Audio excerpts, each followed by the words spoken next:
Video பார்த்துட்டு இருக்க எல்லாருக்கும் வணக்கம். இன்னைக்கு நம்ம பார்க்க போகிறது கூசே முனுசாமி வீரப்பன் அப்படின்னு ZEE5 OTT பிளாட்ஃபார்மில் புதுசாக வீரப்பன் பற்றி ஒரு வெப் சீரிஸ் வந்திருக்கு. இதை வந்து டாக்கு ஃபிக்ஷன் அப்படின்னு சொல்கிறாங்க. அது ஏன் அப்படி சொல்கிறாங்க, இந்த வெப் சீரிஸில் அப்படி என்ன ஸ்பெஷலாக இருக்குது அப்படிங்கிறதெல்லாம் இந்த வீடியோக்குள்ளே போய் பார்ப்போம். வீடியோக்குள்ளே போகிறதுக்கு முன்னாடி நிறைய இன்ட்ரெஸ்டிங்கான சினிமா வீடியோஸ் பார்க்குறதுக்கு மறக்காமல் நம்ம சேனலை சப்ஸ்கிரைப் பண்ணிக்கோங்க. ஒரு உயிரை எடுக்கிறதுக்கு போலீஸுக்கும் ரைட்ஸ் இல்லை, அப்பாவுக்கும் ரைட்ஸ் இல்லை. கூசே முனுசாமி வீரப்பன் ஏற்கனவே ஹண்ட் ஃபார் வீரப்பன் அப்படின்னு நெட்ஃப்ளிக்ஸில் ஒரு வெப் சீரிஸ் வந்தது.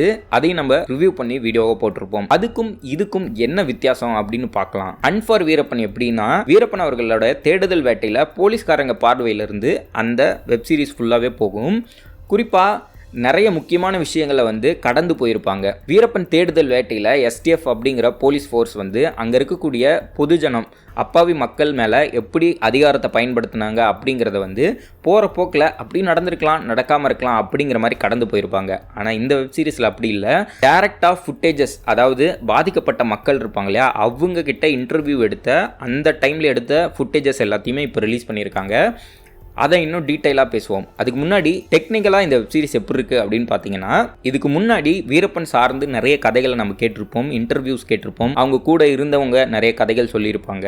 நக்கீரன் கோபால் அவர்களே நிறைய இன்டர்வியூஸ் கொடுத்துருப்பாரு, அதில் நிறைய கதை சொல்லியிருப்பாரு. ஆனால் இந்த வெப் சீரிஸில் என்ன பண்ணியிருக்காங்க அப்படின்னா, நக்கீரன் கோபால் வீரப்பனை டேரெக்டாக போய் இன்டர்வியூ எடுத்திருப்பார் இல்லையா, அந்த ஃபுட்டேஜஸ் எல்லாத்தையும் டேரெக்டாக ரிலீஸ் பண்ணியிருக்காரு.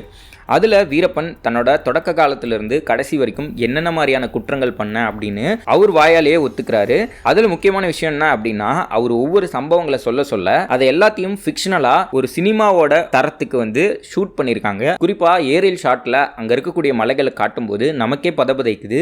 இவ்வளோ பெரிய காட்டில் வீரப்பன் அவர்களை கண்டுபிடிக்கிறது எவ்வளோ பெரிய டாஸ்காக இருந்திருக்கும் அப்படிங்கிறதெல்லாம் நமக்கு தெரியுது. இந்த மொத்த வெப் சீரிஸுமே ஒரு டாக்குமெண்ட்ரி பார்த்துட்டு இருக்கோம் அப்படிங்கிற ஃபீலை கொடுக்காம ஒரு த்ரில்லர் படம் பார்த்துட்டு இருக்கோம் அப்படிங்கிற ஃபீலை கொடுக்குது. அதுக்கு முக்கியமான காரணம், நடந்தது எல்லாமே ரியல் லைஃப் சம்பவங்கள். ரியலா இப்படி எல்லாம் நடந்ததா அப்படிங்கிற ஆச்சரியம் தான் இந்த வெப் சீரிஸ் ஃபுல்லா நம்மளை எங்கேஜிங்கா வச்சிருக்கு. ஓவராலா சீசன் 1 அப்படின்னு 6 எபிசோட்ல ஒவ்வொரு எபிசோடுமே ரொம்ப சுவாரஸ்யமா எங்கேயுமே லேக் அடிக்காம போனது. அதே மாதிரி இந்த வெப் சீரிஸ் முடியும் போது சீசன் 2க்கான லீட் கொடுத்து முடிச்சிருக்காங்க. சீசன் 2ல தான் ராஜ்குமார் அவர்களுடைய கடத்தின சம்பவங்கள் பத்தி எல்லாம் வருது. அதை முடிக்கும் போது வீரப்பன் அவர்களுடைய வாய்ஸ்லயே போதும்பா இன்னும் கொஞ்ச நேரம் கழிச்சு பண்ணிக்குவோம் அப்படின்னு ரியல் ஃபுட்டேஜ் இருக்கும் இல்லையா, அதை எடுத்து சீசன் 2க்கான லீட் கொடுத்துருந்தாங்க. அது ரொம்ப சுவாரஸ்யமான ஒரு லீட் அப்படின்னே சொல்லலாம். இவ்வளோ நேரம் நான் பேசிட்டு இருந்த எல்லா விஷயமும் இந்த வெப் சீரிஸோட டெக்னிக்கல் குவாலிட்டிஸும் எப்படிலாம் பண்ணியிருக்காங்க அப்படிங்கிறத பற்றி தான். முக்கியமாக இந்த வெப் சீரிஸில் மென்ஷன் பண்ணி சொல்லக்கூடிய சில விஷயங்கள் இருக்கு. அதுதான் இந்த மொத்த 6 எபிசோட்ல 3rd 4th எபிசோட்ஸ்லாம் பார்த்தீங்கன்னா, ரீசெண்டாக ரிலீஸ் ஆன ஜிகிர்தண்டா XX விடுதலை மாதிரியான படங்களில் ஒரு கேரக்டரை போலீஸ் பிடிக்க போய் அங்கே கேம்ப் போட்டு அங்கே இருக்கக்கூடிய மக்களை எந்த அளவுக்கு பாலியலாக துன்புறுத்தினாங்க அப்படிங்கிறத பற்றி காட்டியிருப்பாங்க. இதை தான் இந்த 3rd எபிசோடில் காட்டுறாங்க.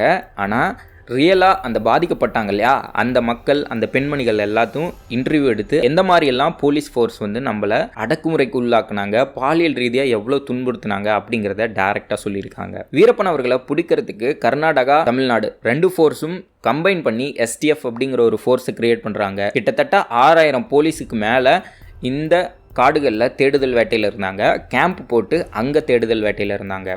இப்படி இருக்கும்போது வீரப்பனுக்கு உதவுனதா சொல்லி நிறைய அங்கே இருக்க மலைவாழ் மக்கள், பெண்கள், இவங்க எல்லாத்தையும் கூட்டிகிட்டு போய் ஒர்க் ஷாப் அப்படிங்கிற பேரில் பாலியல் ரீதியாக கரண்ட் ஷாக் வச்சு ரொம்ப கொடுமைப்படுத்தியிருக்காங்க. அதெல்லாம் இங்கே சொல்லவே முடியாது. அந்த வெப் சீரிஸ் பார்க்கும்போதே ரியலாக அவங்களே பேட்டி கொடுக்கும்போது அது வந்து எவ்வளோ ஹார்ட் ஹிட்டிங்காக இருக்குது அப்படிங்கிறத நீங்கள் இந்த வெப் சீரிஸை கண்டிப்பாக பார்க்கணும். அப்போ தான் உங்களுக்கு தெரியும். விடுதலை படத்தில் நீங்கள் அந்த பெண்களை தப்பாக நடத்தும் போது உங்களுக்கு எந்த அளவு கோவம் வந்ததோ அதே அளவு 100 மடங்கு கோவம் வர அளவுக்கு இருக்கும். ஏன்னா இதெல்லாம் ரியல் லைஃப்பில் நடந்த அந்த ஆட்களை, அந்த விக்டிம்ஸே பேசுகிறாங்க. ஓவராலாக இந்த வெப் சீரிஸை பார்த்து முடிக்கும்போது எனக்கு தோணுன விஷயம் என்ன அப்படின்னா, ஒரு பக்கம் வீரப்பன் போலீஸை தாக்குறாரு, போலீஸ் வீரப்பன் ஆட்களை தாக்குறாங்க. ஆனால் இதுக்கு நடுவில் ஒர்க் ஷாப் அப்படிங்கிற பேரில் அப்பாவி மக்களை எவ்வளோ துன்புறுத்திருக்காங்க அப்படிங்கிறதுக்கு இன்னுமே வந்து அவங்களுக்கு ஒரு சரியான நீதி கிடைக்கல அப்படிங்கிறது தான் ரொம்ப கஷ்டமாக இருந்த விஷயமா இருந்தது. ஓவராலாக இந்த மாதிரி ஒரு வெப் சீரிஸ் வந்திருக்கு. தமிழ்நாட்டில் இப்படிப்பட்ட கொடூரங்களும் நடந்திருக்கு அப்படிங்கிறத தெரிஞ்சுக்கிறதுக்காக கண்டிப்பாக இந்த வெப் சீரிஸை நீங்கள் ஒரு தாட்டி பார்க்கணும். இந்த வீடியோ பார்த்துட்டு இருக்க நீங்கள் சீசன் 2க்காக வெயிட் பண்ணுறீங்களா அப்படிங்கிறத கமெண்ட்ஸில் சொல்லிக்கிட்டு